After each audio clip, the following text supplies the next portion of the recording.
right, folks. Thanks for joining us again on a V2VG video podcast, a Family Through Service video podcast. And it's been a little while. I actually have a video that I still have to upload.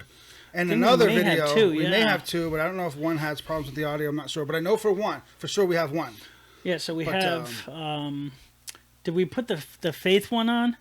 I actually don't know. It's been a while. Yeah, it's been a rocky couple of weeks because you went on vacation, a COVID vacation. Yeah, vacation with possibly meeting my maker.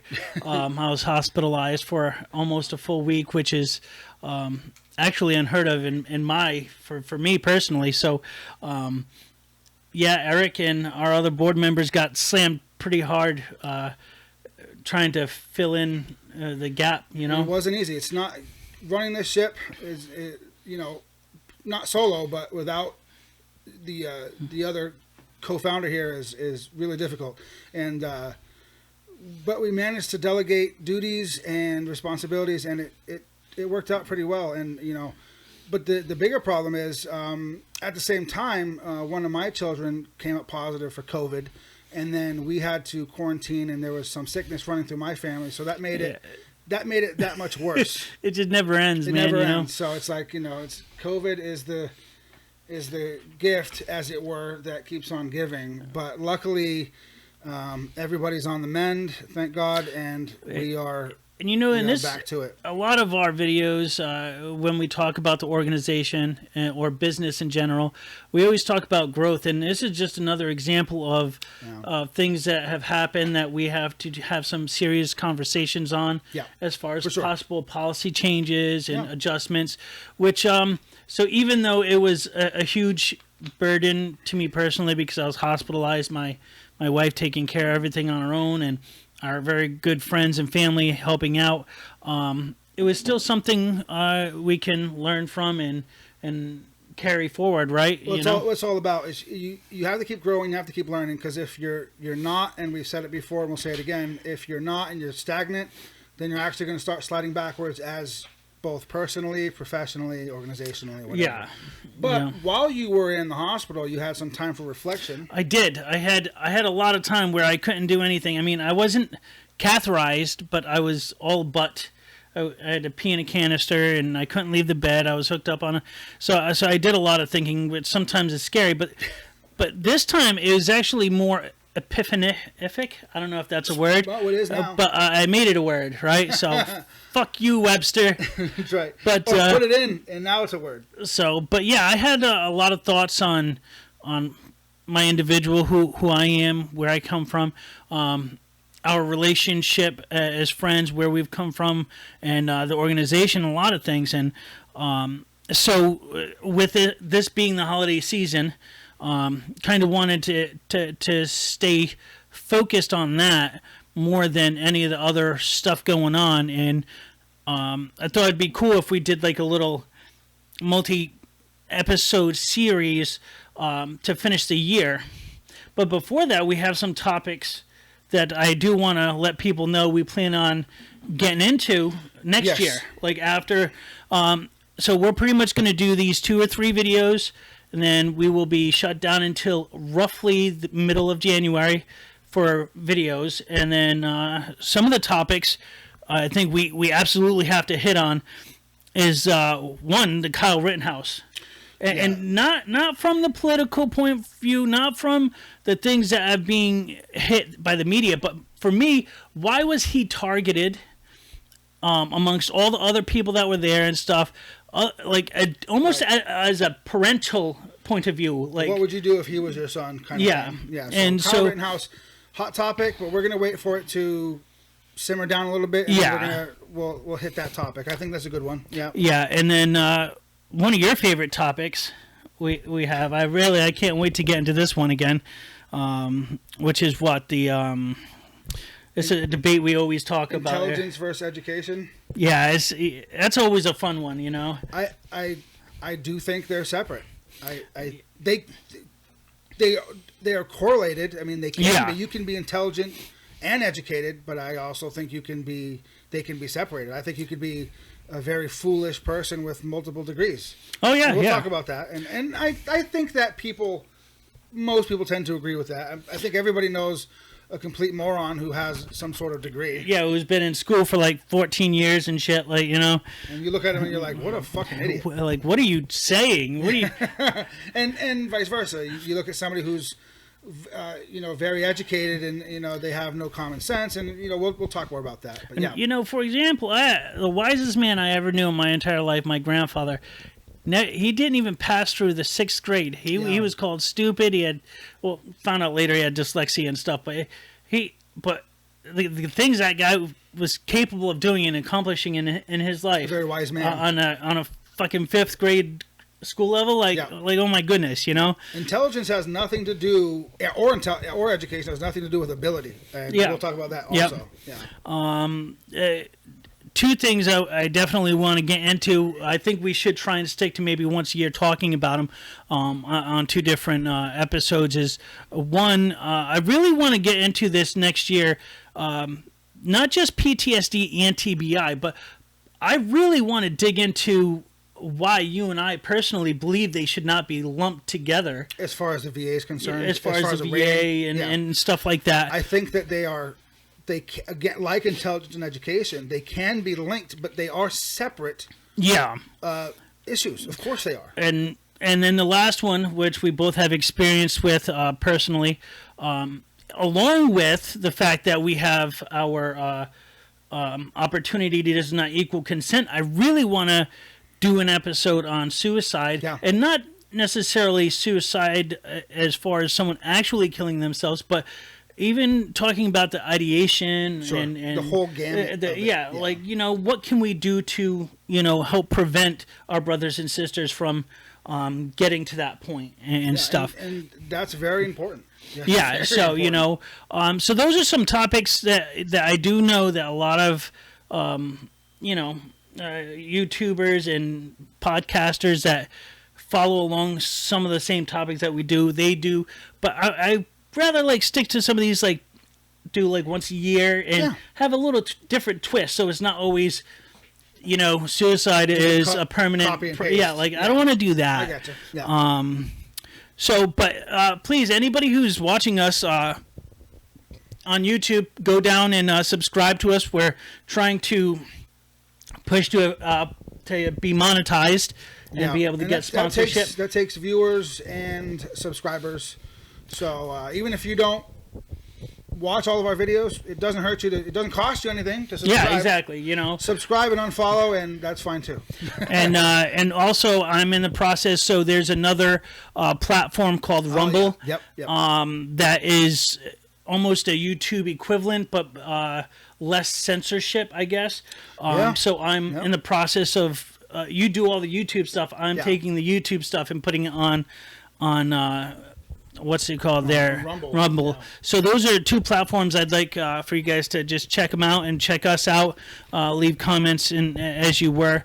But yeah, so what's on the docket for today? So it's the holiday season, right? So in my time of reflection, I was just thinking about myself in a way of, who am I? Like, not like personality wise, but like what does Chuck Bradley, what is he made up of? And so I have a few categories that I wanted us to like talk about and what they meant to us.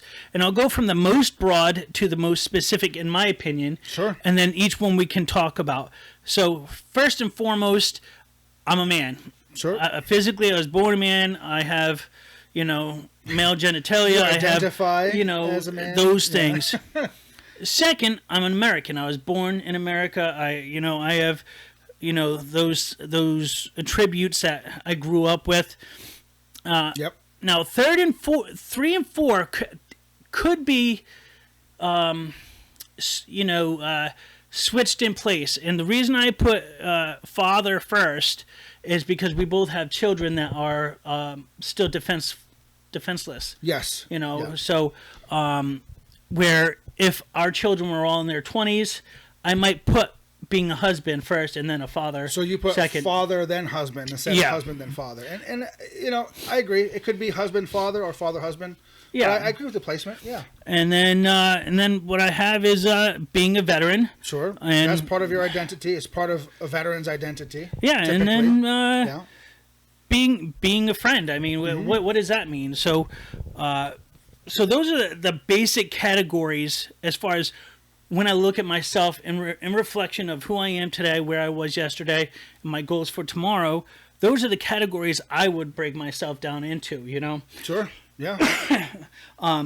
So let's talk. Let's just go in order. What does it mean to you to be a man? What is if It's kind of a heavy one, right? What does it mean to be a man? I mean, you could do an entire episode on what it means to be a man, especially what it means to be a man in America, right?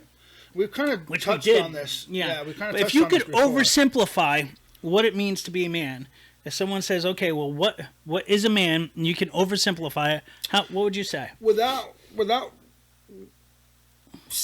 meaning or intending to sound sexist, as it were, or chauvinistic or whatever, I would say what it means to be a man in America, super oversimplified and boiled down, would be to be a.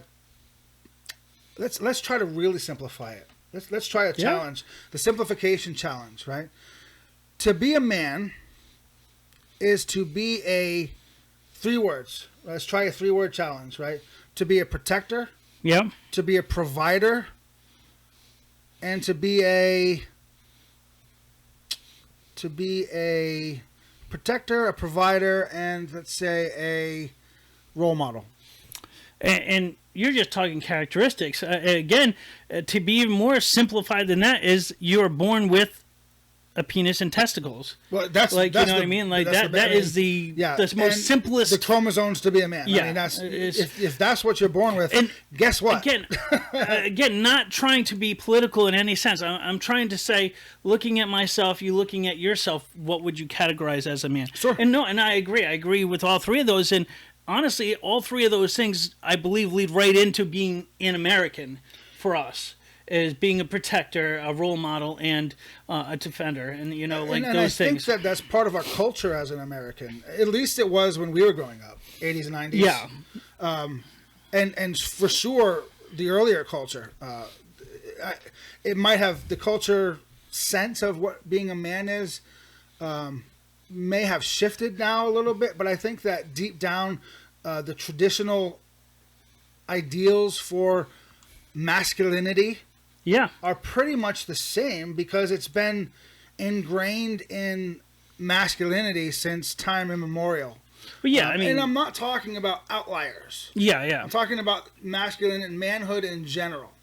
Trying to be, painting with a broad brush, and I'm against painting with a broad brush typically, but in this case, it applies.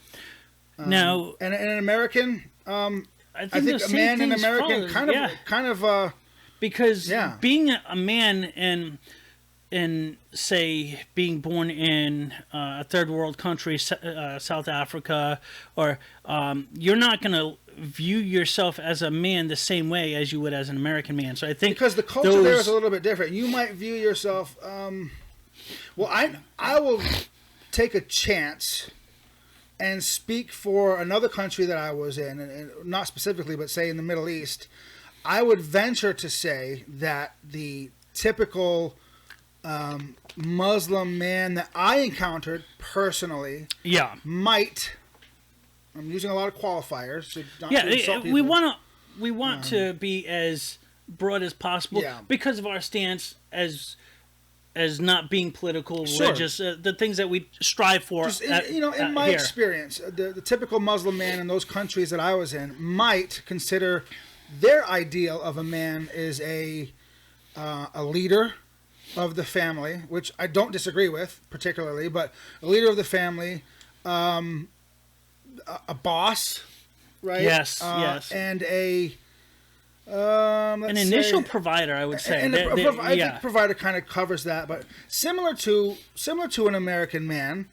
But a very authoritarian figure. I don't think that they look at themselves as protectors the way that we do as American men. I would replace protector with an authority figure. Yeah, no, and I agree.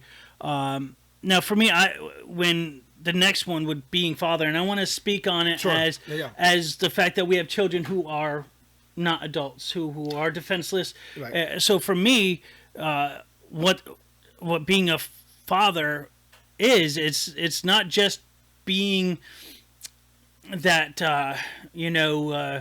Spartan type hero to come to the aid of your child being picked on and all those things, but to also as a father to lead by example with not just your physical examples of things you physically do, but your emotional examples, showing some emotional ties to things, showing some sympathy if you're capable of, at the very least, empathy. Oh, sure. As a father, because this is how we teach, whether it be daughters or sons, how to grow up to continue to be civilized opposed to animalistic. I agree with that. So being a role model for your children is a very big thing for a father.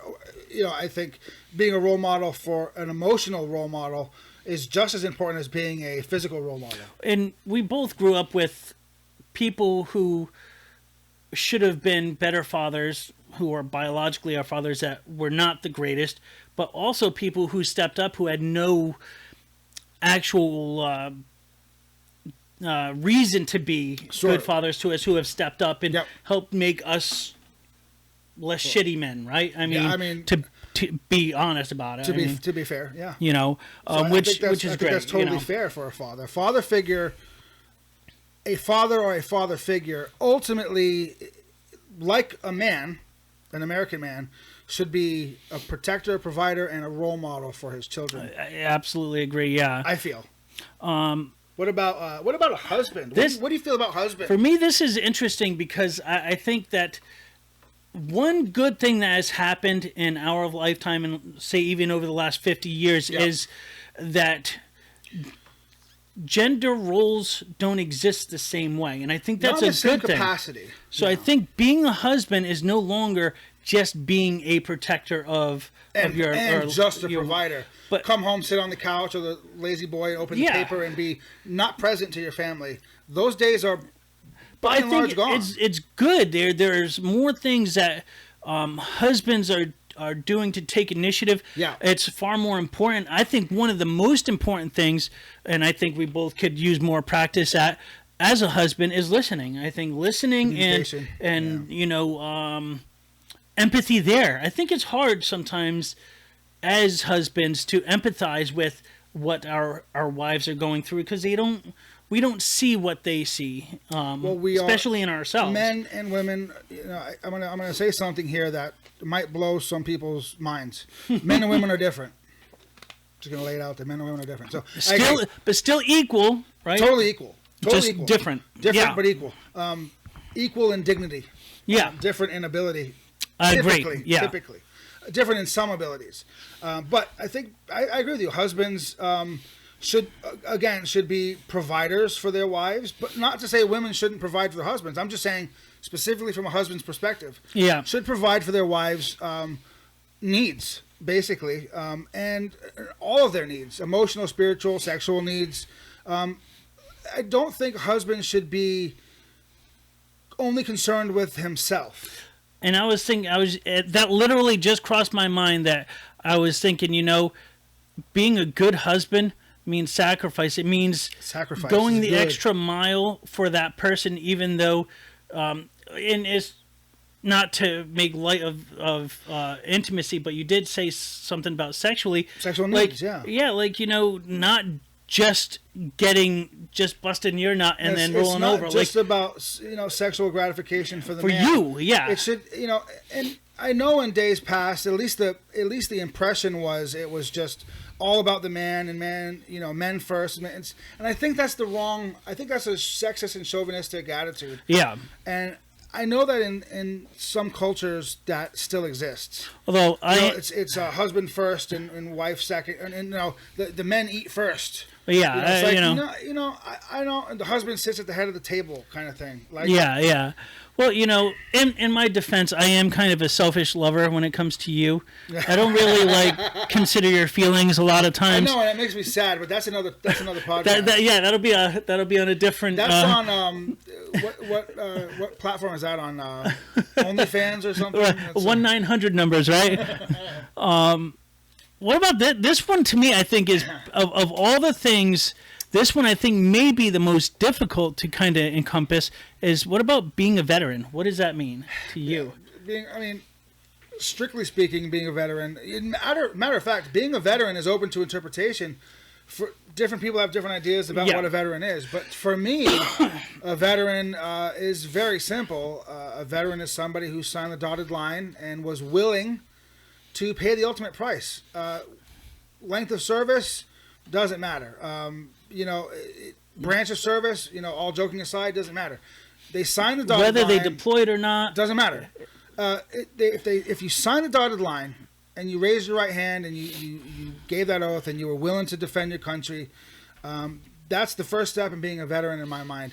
And as far as it being your identity, I think that identifying as a veteran, whether you go out into the community and identify as a veteran all the time, like thank me for my service. Whatever. I'm not a big fan of that. I'm not so big of a fan of that. But whether you personally identify as a veteran is, I think a veteran is someone who has a sense of patriotism and pride in self and country. It absolutely, and I agree. And we both wear a lot of U.S. Army, U.S. Marines.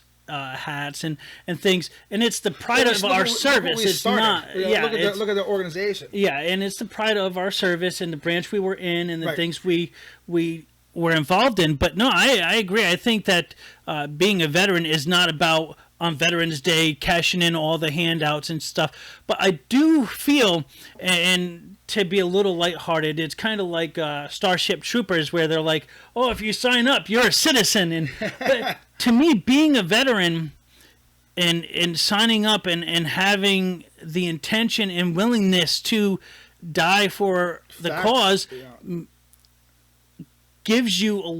should give you a little bit more as far as a belongingness and a prideness to the country. Yeah, and I think that that's where patriotism falls in. Like a veteran ideally should be proud of his country. You see these signs like I love my country, but I fear my government.